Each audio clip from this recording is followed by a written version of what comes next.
إن الحمد لله نحمده ونستعينه ونستغفره ونعوذ بالله من شرور أنفسنا ومن سيئات أعمالنا. من يهده الله فلا مضل له ومن يضلله فلا هادي له، وأشهد أن لا إله إلا الله وحده لا شريك له، وأشهد أن محمدا عبده ورسوله. أما بعد، فإن خير الحديث كتاب الله، وخير الهدي هدي محمد صلى الله عليه وسلم، وشر الأمور محدثاتها، وكل محدثة بدعة، وكل بدعة ضلالة، وكل ضلالة في النار. فأعوذ بالله السميع العليم من الشيطان الرجيم. بسم الله الرحمن الرحيم. قاف والقرآن المجيد، بل عجبوا أن جاءهم منذر منه فقال الكافرون هذا شيء عجيب، أإذا متنا وكنا ترابا ذلك رجع بعيد. قد علمنا ما تنقص الأرض منهم وعندنا كتاب حفيظ. بل كذبوا بالحق لما جاءهم فهم في أمر مريج. أفلم ينظروا إلى السماء فوقهم كيف بنيناها وزيناها وما لها من فروج. والأرض مددناها وألقينا فيها رواسي وأنبتنا فيها من كل زوج بهيج. وقال الله تبارك وتعالى في موضع آخر: وَلِلَّهِ عَلَى النَّاسِ حِجُّ الْبَيْتِ مَنِ اسْتَطَاعَ إِلَيْهِ سَبِيلًا۔ ہر قسم کی تعریفات، حمد و ثنا، بڑائی و کبریائی اس اللہ وحدہ لا شریک کے لیے ہے، جو سارے جہان کا تنہا اکیلا مربی اور پالنہار ہے، کہ جس اللہ رب العالمین کے اختیارات میں کائنات کی ساری چیزیں ہیں۔ فللہ الحمد حمدا کثیرا۔ بعد درود و سلام نازل ہو تمام انبیاء کرام پر، خصوصاً ہمارے آخری نبی جناب محمد مصطفیٰ صلی اللہ علیہ وسلم پر، کہ جن کے ذریعے ہم اور آپ کو دین اسلام ملا۔ آج کے اس خطبہ جمعہ میں میرا موضوع ہے فریضہ حج کی ادائیگی کے بعد حاجی کی ذمہ داریاں۔ قبل اس کے کہ اس موضوع کو وضاحت کروں، پہلے حج کیا ہے، حج کی فضیلت کیا ہے، اس کو ہم اور آپ سمجھ لیں، تاکہ ایک حج کرنے کے بعد ایک حاجی کے اوپر کیا ذمہ داریاں عائد ہوتی ہیں، کس طرح سے اسے اپنی زندگی گزارنی چاہے، اس کی وضاحت کرنے میں آسانی ہو۔ حج یہ اسلام کا بنیادی رکن اور اہم عبادت ہے، جو زندگی میں کم از کم ایک مرتبہ ہر صاحب استطاعت پر فرض ہے۔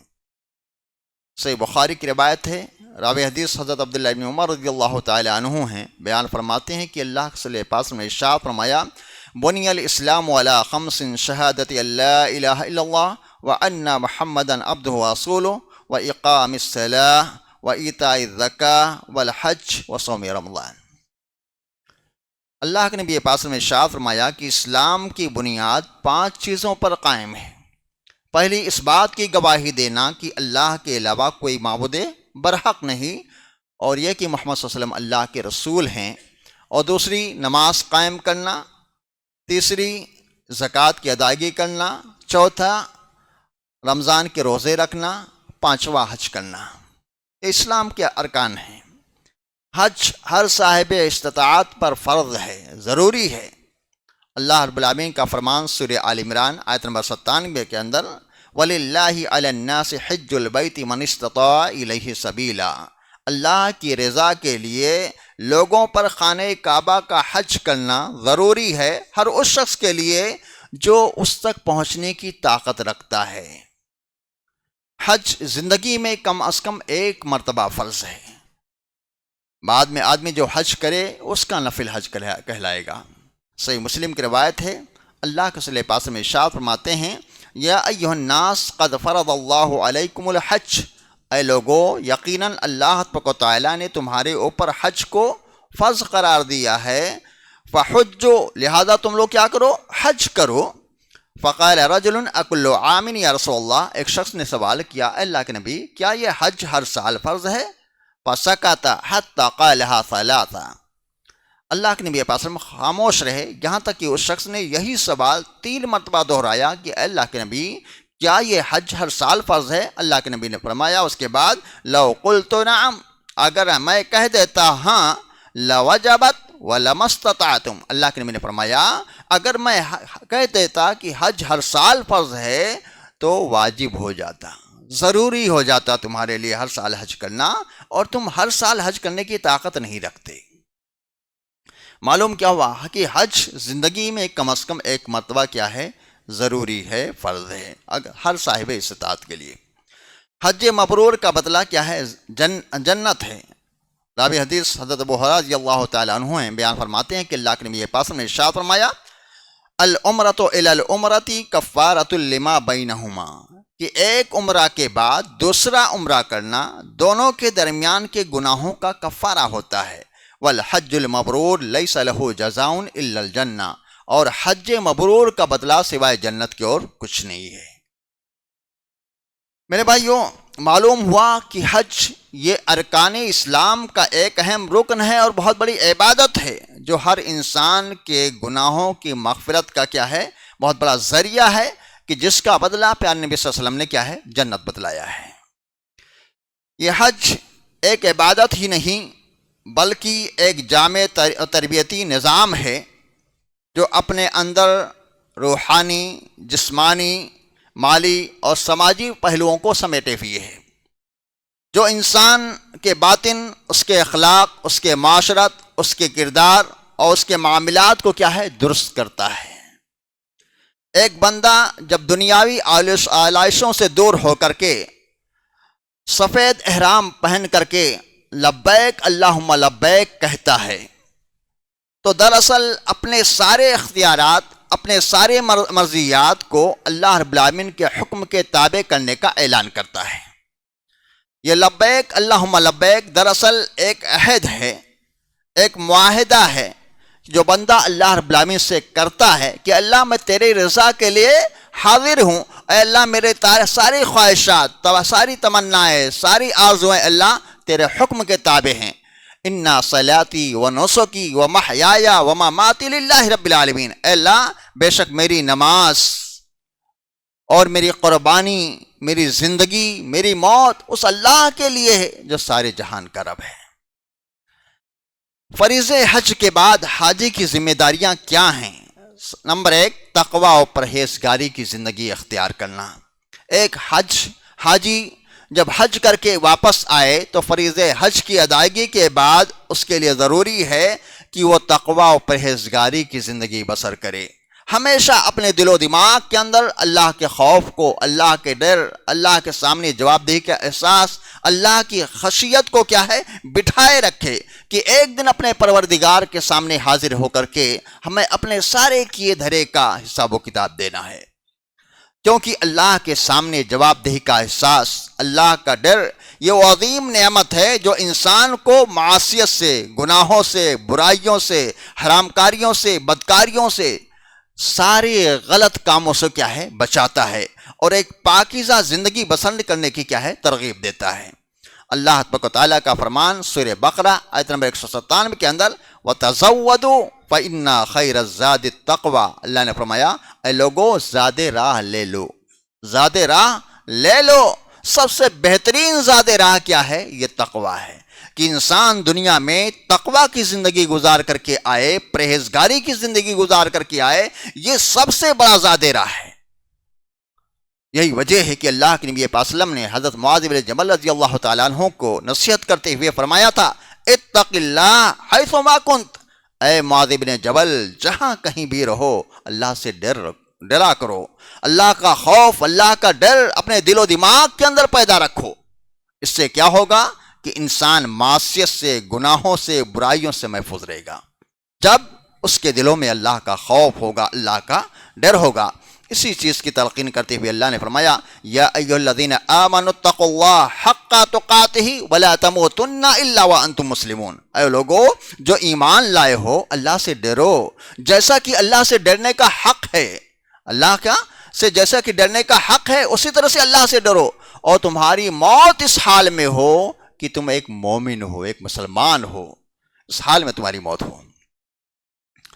اس لیے ایک حاجی کو چاہیے کہ جب وہ حج کر کے اب واپس آئے تو تقوی و پرہیزگاری کی زندگی کو اختیار کرے، کیونکہ جس کے دلوں میں اللہ کا خوف ہوگا، جس کے دلوں میں اللہ کا ڈر ہوگا، وہ اللہ رب العالمین کے احکامات کی پاسداری کرے گا، اس کی منع کردہ چیزوں سے بچ کر کے زندگی گزارے گا۔ اسی چیز کی ترغیب دلاتے ہوئے اللہ نے قرآن مجید کے اندر فرمایا وَمَا آتَاكُمُ الرَّسُولُ فَخُذُوهُ وَمَا نَهَاكُمْ عَنْهُ فَانْتَهُوا، اے لوگو جو کچھ رسول دیں تم کو اس کو لے لو، اور جس سے منع کریں اس سے دور رہو۔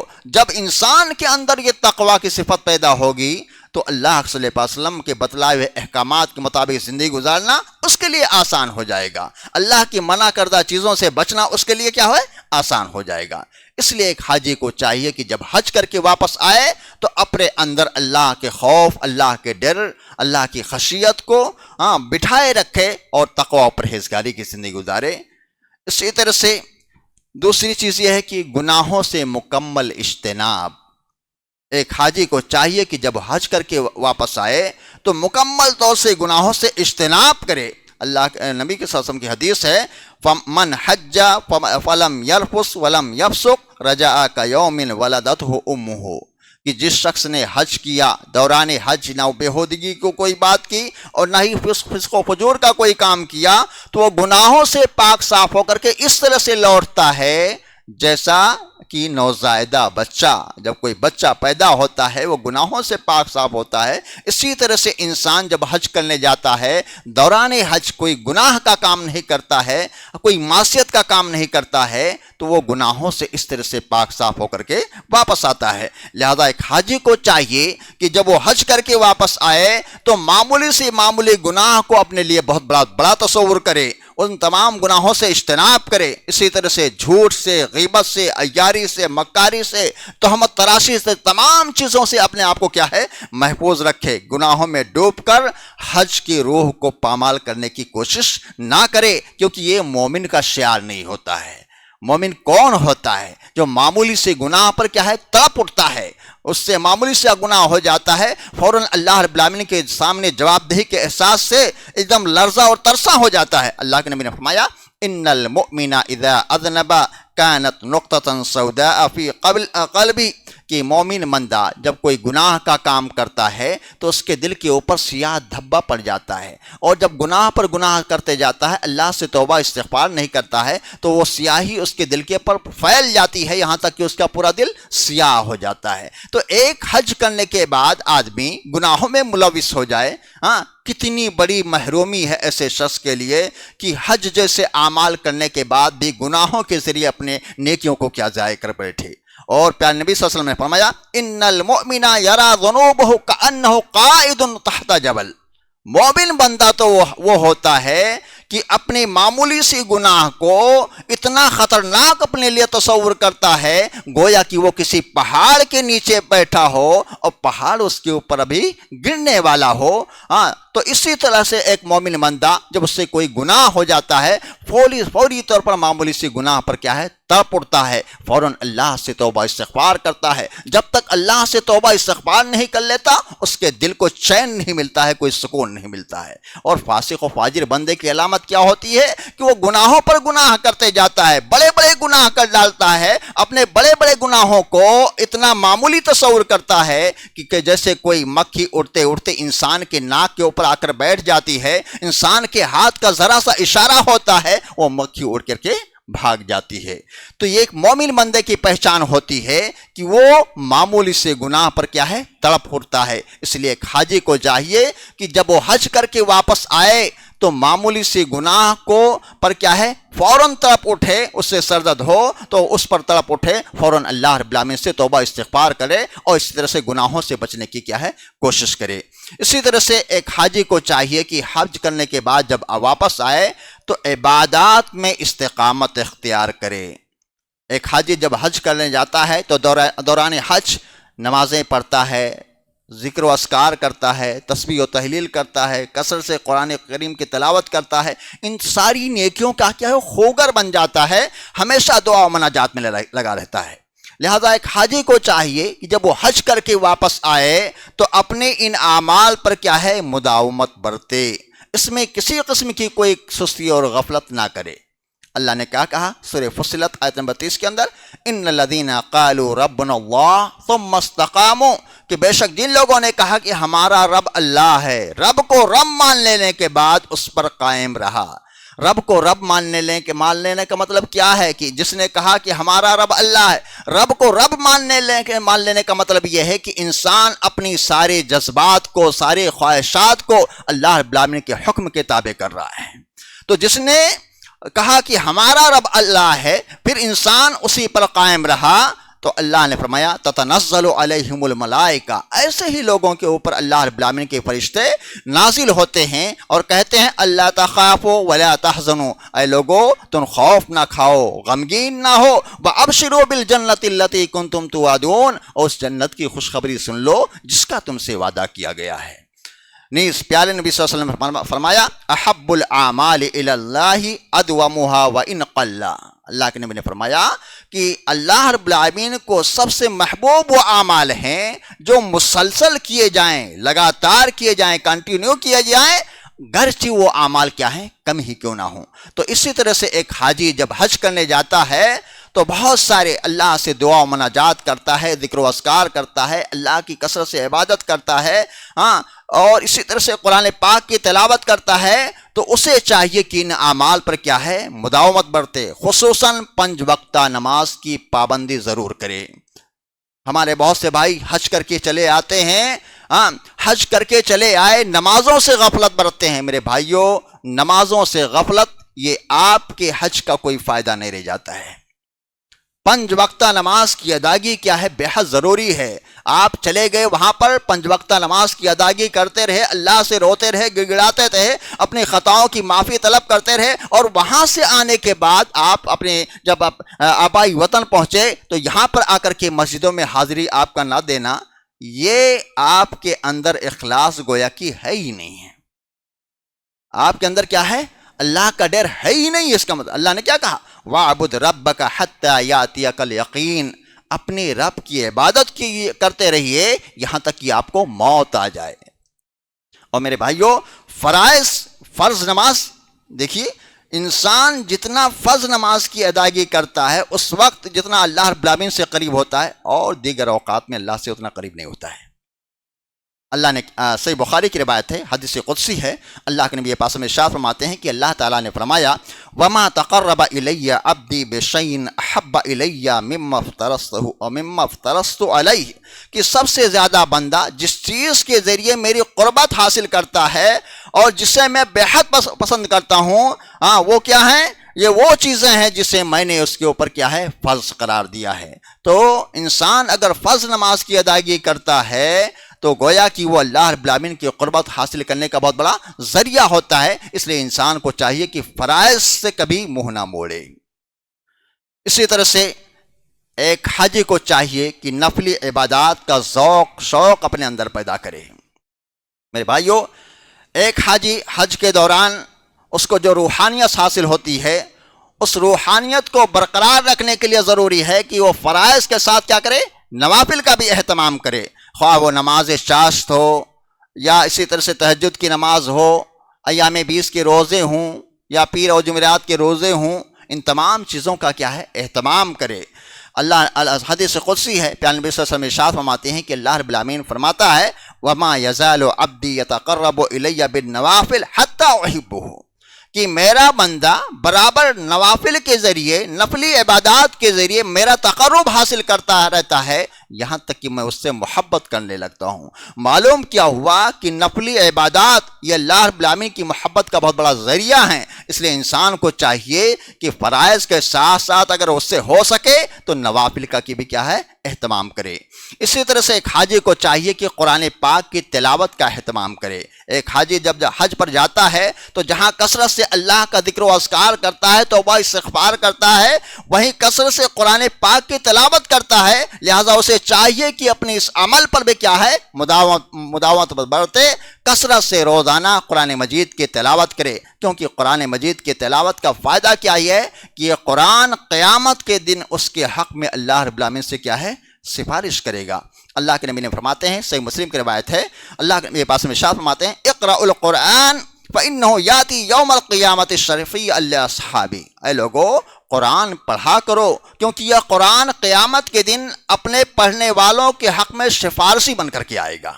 اپنے پڑھنے والوں کے حق میں کیا ہے یہ سفارشی بن کر کے آئے گا۔ اس لیے ایک حاجی کو چاہیے کہ حج کر کے جب واپس آئے تو اپنے خالی اوقات میں کثرت سے قرآن مجید کی کیا ہے تلاوت کرتا رہے، خصوصاً اس کے معنی و مفاہیم اور تفاسیر کے ساتھ پڑھے تو اس کو اس سے زیادہ کیا ہے زیادہ فائدہ ملے گا، کیونکہ قرآن کیا ہے کتاب ہدایت ہے۔ اللہ نے کیا کہا؟ اللہ نے فرمایا سورہ اسراء آیت نمبر 9 کے اندر، ان ھذا القرآن یہدی للتی ہی اقوم، کہ بے شک یہ قرآن اس راستے کی رہنمائی کرتا ہے جو سب سے زیادہ سیدھا ہے، اور سب سے زیادہ سیدھا راستہ انسان کو کیا ہے جنت میں لے جانے والا ہے۔ لہٰذا انسان اس قرآن کو پڑھے تو سمجھ کر کے پڑھے، کیونکہ یہ قرآن کیا ہے ایک دستور حیات ہے، زندگی گزارنے کے اس کے اندر اصول و ضوابط بیان کر دیے گئے ہیں میرے بھائیوں۔ اسی طرح سے ایک حاجی کو چاہیے کہ وہ کثرت سے اللہ رب العالمین کا ذکر و اذکار کرے، ذکر و اذکار کی عادت بنا لے، کیونکہ ذکر و اذکار یہ اخروی کامیابی کی ضمانت ہیں، اور اسے اللہ کے نبی پاک صلی اللہ علیہ وسلم نے دنیا و ما فیہا کی تمام چیزوں سے بہتر قرار دیا ہے۔ اللہ کے نبی نے فرمایا، صحیح مسلم کی روایت ہے، لَأَنْ أَقُولَ سُبْحَانَ اللَّهِ وَالْحَمْدُ لِلَّهِ وَلَا إِلَهَ إِلَّا اللَّهُ وَاللَّهُ أَكْبَرُ خَيْرٌ مِّمَّا طَلَعَتْ عَلَيْهِ الشَّمْسُ۔ اللہ کے نبی نے کہا کہ میں یہ کہوں سبحان اللہ، الحمدللہ، لا الہ الا اللہ، اللہ اکبر، یہ مجھے دنیا کی ان تمام چیزوں سے زیادہ مجھے محبوب ہیں جن کے اوپر سورج طلوع ہوا۔ مطلب یہ ہے کہ دنیا و ما فیہا کے ساری چیزوں سے یہ چیزیں مجھے کیا ہیں یہ کلمات بہت زیادہ بہتر ہیں۔ اس لیے ایک حاجی کو چاہیے کہ اپنے اکثر اوقات میں جہاں کہیں اسے فرصت ملے کثرت سے اللہ رب العالمین کا کیا ہے ذکر و اذکار کرتا رہے۔ اللہ نے سورہ جمعہ میں فرمایا، وَاذْكُرُوا اللَّهَ كَثِيرًا لَعَلَّكُمْ تُفْلِحُونَ، اے لوگو تم کثرت سے اللہ کا ذکر کیا کرو شاید کہ تم کامیاب ہو جاؤ۔ تو یہ اللہ کا ذکر و اذکار کرنا یہ اخروی کامیابی کی ضمانت ہے میرے بھائیوں، اور یہ جان لو سکون زندگی بہت بڑی نعمت ہے۔ انسان کی زندگی کے اندر اگر سکون نہ ہو، چین نہ ہو، آرام نہ ہو تو دنیا کی نعمتیں ہو کر کے بھی کیا ہے بیکار ہیں۔ تو سکون زندگی یہ بہت بڑی نعمت ہے، اور یہ نعمت انسان کو اسی وقت حاصل ہو سکتی ہے جب بندہ اللہ رب العالمین کا کثرت سے ذکر و اذکار کرے گا۔ اللہ نے کیا کہا؟ اللہ بذکر اللہ تطمئن القلوب، اے لوگو اللہ کے ذکر ہی سے دلوں کو سکون ملتا ہے۔ اس لیے میرے بھائیوں ہمیں چاہیے کہ ہم کثرت سے اللہ کا ذکر و اذکار کریں۔ اسی طرح سے ایک حاجی کو بھی چاہیے اپنے خالی اوقات میں کثرت سے اللہ رب العالمین کا کیا ہے ذکر و اذکار کرتا رہے۔ اللہ کے نبی نے فرمایا کہ 4 چیزیں ایسی ہیں جسے دے دی گئیں اسے دنیا اور آخرت کی ساری بھلائی مل گئی۔ ایک شکر گزار دل، ایسا دل جو ہمیشہ اللہ رب العالمین کی نعمتوں پر اللہ کا شکر ادا کرتا ہو، اور ایک دوسری چیز اللہ کے نبی نے فرمایا وَلِسَانًا ذَاكِرًا، ذکر کرنے والی زبان، ہمیشہ اللہ کا ذکر و اذکار کرنے والی یہ زبان، یہ بہت بڑی نعمت ہے۔ اگر اللہ رب العالمین کسی کو دے دے یہ بہت بڑی نعمت ہے میرے بھائیوں۔ اس لیے ایک حاجی کو چاہیے کہ وہ کثرت سے اللہ رب العالمین کا کیا کرے ذکر و اذکار کرتا رہے۔ اسی طرح سے ایک حاجی کو چاہیے کہ وہ اپنے اخلاق و کردار میں بہتری پیدا کرنے کی کوشش کرے۔ ایک حاجی جب حج پر جاتا ہے تو اسے وہاں بہت کچھ دیکھنے، سننے اور سیکھنے کو ملتا ہے۔ حاجی بہت سارے حاجیوں کے درمیان میں رہ کر کے، لاکھوں حاجیوں کے درمیان میں رہ کر کے صبر کرنا سیکھتا ہے، برداشت کرنا سیکھتا ہے، اظہار و قربانی کے جذبات کو دیکھتا ہے، مناظر کو دیکھتا ہے، خندہ پیشانی سے ایک دوسرے کو ملتا ہوا دیکھتا ہے، مصیبت میں کی گھڑیوں میں ایک دوسرے کی مدد کرتا ہوا دیکھتا ہے۔ اگر حج سے لوٹنے کے بعد حاجی کی زندگی میں یہ سبق باقی نہ رہے تو حج کے اثرات محض وقتی رہ جاتے ہیں، دھیرے دھیرے وہ کیا ہے، ختم ہو جاتے ہیں میرے بھائیوں۔ اس لیے ایک حاجی کو چاہیے کہ اپنے اندر سب سے زیادہ عفو درگزر کا مادہ پیدا کرے۔ اللہ نے کیا کہا سورہ اعراف میں؟ اللہ نے فرمایا خذ العفو وامر بالعرف واعرض عن الجاہلین، عفو درگزر کو لازم پکڑو اور بھلائی کا حکم دو اور جاہلوں سے اعراض کرو۔ اسی طرح سے اللہ نے فرمایا وَلَمَنْ صَبَرَ وَغَفَرَ فَإِنَّ ذَلِكَ مِنْ عَزْمِ الْأُمُورِ، ہاں جو شخص صبر کر لے اور سامنے والے کو معاف کر دے تو یہ بہت ہمت کی بات ہے۔ تو معلوم کیا ہوا کہ ایک حاجی کو چاہیے کہ جب حج کر کے آئے تو بہت زیادہ لوگوں سے الجھنے کی کوشش نہ کرے، جھگڑنے کی کوشش نہ کرے، بس زبانی کرنے کی کوشش نہ کرے، اپنے اندر عفو درگزر کا معاملہ پیدا کرنے کی کیا ہے، کوشش کرے۔ اسی طرح سے اپنے اندر حسن اخلاق کو پیدا کرے، کیونکہ حسن اخلاق یہ بہت بڑی نعمت ہے، یہ انسان کو جنت میں لے جانے کا کیا ہے، سبب بنے گی۔ ترمذی کی روایت ہے، راوی حدیث حضرت ابو ہریرہ رضی اللہ تعالیٰ عنہ ہیں، بیان فرماتے ہیں کہ اللہ کے نبی پاک سے سوال کیا گیا کہ اللہ کے نبی یہ بتلائیے کہ کون سی ایسی چیز ہے جو انسان کو سب سے زیادہ جنت میں لے جانے کا سبب بنے گی؟ اللہ کے نبی نے فرمایا تقوی اللہ و حسن الخلق، اللہ کا ڈر، اللہ کی خشیت، اللہ کے سامنے جواب دہی کا احساس اور بہترین اخلاق، یہ ایسی چیز ہے جو انسان کو سب سے زیادہ جنت میں لے جانے کا سبب بنے گی۔ اسی طرح سے ایک حاجی کو چاہیے کہ وہ لوگوں سے جب کبھی ملے مسکراتے ہوئے چہرے سے ملے، لوگوں سے جب کبھی ملے کیا ہے، مسکراتے ہوئے چہرے سے ملے، خندہ پیشانی کے ساتھ ملے، کسی سے اکڑتے ہوئے ملنے کی کوشش نہ کرے۔ اللہ کے نبی نے فرمایا تبسمک فی وجہ اخیک لک صدقہ، تمہارا اپنے مسلمان بھائی سے مسکراتے ہوئے چہرے سے ملنا، خندہ پیشانی سے ملنا، یہ تمہارے لیے صدقہ ہے، یہ نیکی ہے تمہارے لیے۔ انسان اپنے مسلمان بھائی سے مسکراتے ہوئے چہرے سے ملتا ہے، سلام و کلام کرتا ہے، اس میں بھی اس کے لیے نیکی لکھی جاتی ہے میرے بھائیوں۔ اسی طرح سے ایک حاجی کو چاہیے کہ وہ غیبت، جھوٹ، بد زبانی، بہتان تراشی سے کیا ہے، احتراز کرے، اور جس زبان سے اس نے لبیک اللہم لبیک کہا ہے اس زبان سے کسی کی عزت کو پامال کرنے کی کوشش نہ کرے۔ ہمارے بہت سے آئے بھائی جب حج کر کے آ جاتے ہیں تو بہت ساری ایسی چیزوں کے اندر مبتلا ہو جاتے ہیں، غرور و گھمنڈ میں مبتلا ہو جاتے ہیں۔ ایسا نہیں ہونا چاہیے۔ جس زبان سے انہوں نے کہا لبیک اللہم لبیک، اے اللہ میں تیرے دربار میں حاضر ہوں، اس وقت انسان گویا کہ اپنے ساری خواہشات، ساری مرضیات، سارے جذبات کو اللہ رب العالمین کے حکم کے تابع کرنے کا اعلان کرتا ہے۔ تو جس زبان سے یہ کلمات اس نے کہے ہیں اس کے ذریعے کسی کی عزت کو پامال کرنے کی کوشش نہ کرے۔ اللہ نے کیا کہا؟ اللہ کے رسول نے فرمایا المسلم من سلم المسلمون من لسانہ ویدہ، مسلمان تو وہ ہے کہ جس کی زبان سے، جس کے ہاتھ سے اس کا مسلمان بھائی کیا ہے، محفوظ ہو۔ اسی طرح سے ایک حاجی کو چاہیے کہ حسن اخلاق کے لیے اللہ رب العالمین سے دعائیں مانگا کرتے ہیں۔ اللہ کے نبی پاک صلی اللہ علیہ وسلم جہاں بہت ساری دعائیں اپنے لیے کیا کرتے تھے، وہیں اللہ رب العالمین سے دعا کرتے تھے اللہ مجھے حسن اخلاق کی توفیق دے۔ دعا کیا ہے؟ صحیح مسلم کی روایت ہے اللہم اہدنی لاحسن الاخلاق لا یہدی لاحسنھا الا انت واصرف عنی سیئھا ولا یصرف عنی سیئھا الا انت۔ یہ اللہ کے نبی کی دعا ہے۔ اللہ کے نبی فرماتے ہیں کہ اے اللہ تو مجھے اچھے اخلاق اپنانے کی توفیق دے۔ کون دعا کر رہے ہیں؟ اللہ کے نبی، کہ اللہ مجھے اچھے اخلاق، جن کے بارے میں اللہ نے کہا قرآن مجید کے اندر کہ آپ بہترین اخلاق کے بہترین مقام پر قائم ہیں، جن کے بارے میں اللہ نے قرآن کے اندر گواہی دی ہے، پھر بھی اللہ رب العالمین سے دعا کرتے ہیں اے اللہ تو مجھے اچھے اخلاق اپنانے کی توفیق دے۔ اچھے اخلاق اپنانے کی توفیق تو ہی دے سکتا ہے، اور اے اللہ مجھے برے اخلاق سے تو بچا لے، کیونکہ برے اخلاق سے تو ہی مجھے بچا سکتا ہے۔ اس لیے چاہیے ایک حاجی کو کہ حج کرنے کے بعد جب آئے تو یہ دعا کا بھی کیا ہے، اہتمام کرے۔ اسی طرح سے ایک حاجی کو چاہیے کہ اپنے اندر عاجزی و انکساری پیدا کرے، غرور و گھمنڈ سے احتراز کرے۔ ہمارے بہت سے کچھ بھائی ایسے ہوتے ہیں جب حج کر کے آ جاتے ہیں تو اپنے آپ کو بہت بڑا متقی پرہیزگار اللہ والا سمجھ لیتے ہیں کہ اور سمجھتے ہیں کہ ہم سے زیادہ متقی اور پرہیزگار کوئی نہیں ہے. اب اسی چیز میں مبتلا ہو کر کے کسی کو کچھ کہہ بیٹھتے ہیں، کسی کو کچھ کہہ بیٹھتے ہیں. ایسا نہیں ہونا چاہیے میرے بھائیوں. یہ بہت بڑی خوش نصیبی کی بات ہے کہ اللہ رب العالمین نے آپ کو حج کی توفیق دی ہے. اس توفیق پر تو ہونا یہ چاہیے کہ آپ اللہ رب العالمین کا شکر ادا کریں، نہ کہ غرور و گھمنڈ میں مبتلا ہوں، ریاکاری میں مبتلا ہوں میرے بھائیوں. اللہ کے نبی نے فرمایا من تواضع للہ رفعہ، جو شخص اللہ رب العالمین کی رضا کے لیے تواضع اختیار کرتا ہے، خاکساری اختیار کرتا ہے، اللہ رب العالمین اسے بلند مرتبہ سے نوازتا ہے.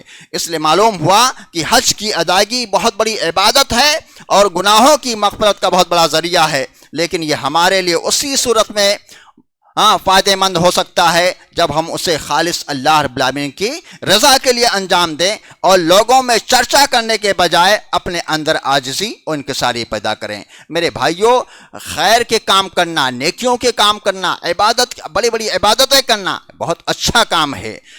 یہ ساری عبادتیں کرو، خیر کے کام دنیا کے اندر کرو، بھلائیوں کے کام کرو، بڑی بڑی عبادتیں کرو، لیکن اپنی عبادتیں لوگوں سے منوانے کی کوشش نہ کرو، لوگوں پر کے درمیان چرچا کرنے کی کوشش نہ کرو، کیونکہ یہ چیز کیا ہے، ریاکاری میں شامل ہو جاتی ہے اور انسان کی ساری عبادت کیا ہے، ضائع ہو جاتی ہے. اللہ کے نبی نے فرمایا اللہم اجعل فی عینی صغیرہ وجعلنی فی اعین الناس کبیرہ. اللہ کے نبی نے فرمایا اے اللہ، دعا کرتے ہیں اللہ سے، اے اللہ تو مجھے اپنی نگاہوں میں ہمیشہ چھوٹا رکھ، اللہ تو مجھے میری نگاہوں میں ہمیشہ چھوٹا رکھ اور لوگوں کی نگاہوں میں تو مجھے بڑا بنا. اسی طرح سے اللہ صلی اللہ علیہ وسلم کے ایک صحابی تھے، دعا کرتے تھے اللہ رب العالمین سے اعوذ باللہ من ان اکون فی نفسی کبیرہ وعند اللہ صغیرہ، میں اللہ کی پناہ طلب کرتا ہوں کہ میں خود کو بہت بڑا سمجھوں، کہ میں بہت بڑا نیک ہوں، بڑا متقی ہوں، بڑا پرہیزگار ہوں، اور اللہ کی نگاہ میں ہماری کوئی حیثیت نہ ہو، اللہ کی نگاہ میں بہت زیادہ چھوٹا ہوں. اللہ میں اس چیز سے پناہ طلب کرتا ہوں. میرے بھائیوں، تو لہٰذا انسان کو چاہیے کہ اپنے اندر کسی بھی عمل پر، اگر ہم نمازوں کے پابند ہیں اور ہم بہت بڑے نمازی ہیں، تو اپنے عبادتوں پر بہت زیادہ خوش فہمی میں مبتلا ہو کر کے کسی کو کمتر خیال نہ کریں، کسی کو حقیر نہ سمجھے. میرے بھائیوں، صحیح مسلم کی روایت ہے، اللہ کے نبی پاک صلی اللہ علیہ وسلم کی حدیث ہے. اس روایت کو پیش کر کے میں اپنی باتیں ختم کرتا ہوں. اللہ کے نبی فرماتے ہیں کہ ان اللہ تعالی یحب العبد التقی الغنی الخفی، کہ بے شک اللہ رب العالمین کو اس بندے سے بے حد پیار ہوتی ہے، بے حد محبت ہوتی ہے جس کے اندر یہ تین صفات پائے جائیں. پہلی صفت تقوی، کہ اس بندے کی دلوں میں اللہ کا ڈر ہو، اللہ کا خوف ہو. بہت سے ہمارے بھائی جو نمازیں نہیں پڑھتے اور جب کہیں نمازوں کے پابند ہو جاتے ہیں، 4-6 مہینے سے نمازوں کی پابندی کرنے لگتے ہیں، اپنے ان نمازوں کے اوپر انہیں غرور و گھمنڈ آ جاتا ہے اور لوگوں کو اپنے سے بہت کمتر خیال کرنے لگتے ہیں. ایسا نہیں ہونا چاہیے. تقوی بڑی عظیم صفت ہے. اسی طرح سے میرے بھائیوں، الغنی، جو آدمی بے نیاز ہو، ضرورت ہونے کے باوجود دوسروں کے سامنے ہاتھ نہیں پھیلاتا ہو، جب اشد ضرورت ہو جاتی ہے تو دوسروں کے سامنے ہاتھ پھیلاتا ہے. اسی طرح سے تیسری صفت الخفی، وہ گوشے گمنامی میں رہتا ہو، نیکیوں کے کام، خیر کے کام، رفاہی کام بڑے بڑے کرتا ہو، لیکن اس کا چرچا نہیں کرتا ہو، لوگوں میں شہرت حاصل نہیں کرنا چاہتا ہو کہ میں یہ کرتا ہوں، میں نے لوگوں کے لیے یہ کیا، میں نے لوگوں کے لیے وہ کیا، میں نے وہ کیا. یہ ساری چیزوں کا کیا ہے، اس کے اندر چرچا، شہرت پانے کا جذبہ اس کے اندر نہ ہو. تو خفی اسی کو کہتا ہے کہ انسان گوشے گمنامی میں رہتا ہو، یعنی خیر کے کام، بھلائیوں کے کام، نیکیوں کے کام کثرت سے کرتا ہو، کثرت سے اللہ کی عبادت و بندگی کرتا ہو، لیکن لوگوں میں شہرت حاصل کرنے کا اس کے اندر جذبہ نہ ہو، گوشے گمنامی میں زندگی گزارتا ہو. تو متقی رہتے ہوئے، بے نیاز رہتے ہوئے، گوشے گمنامی میں جو شخص رہتا ہے، ایسے شخص سے اللہ رب العالمین کو بے حد پیار ہوتا ہے. آخر میں اللہ رب العالمین سے دعا ہے کہ اللہ رب العالمین کتاب و سنت کی روشنی میں جو باتیں سنی ہیں اس کے مطابق ہم تمام لوگوں کو عمل کرنے کی توفیق عطا فرما. آمین. تقبل رب.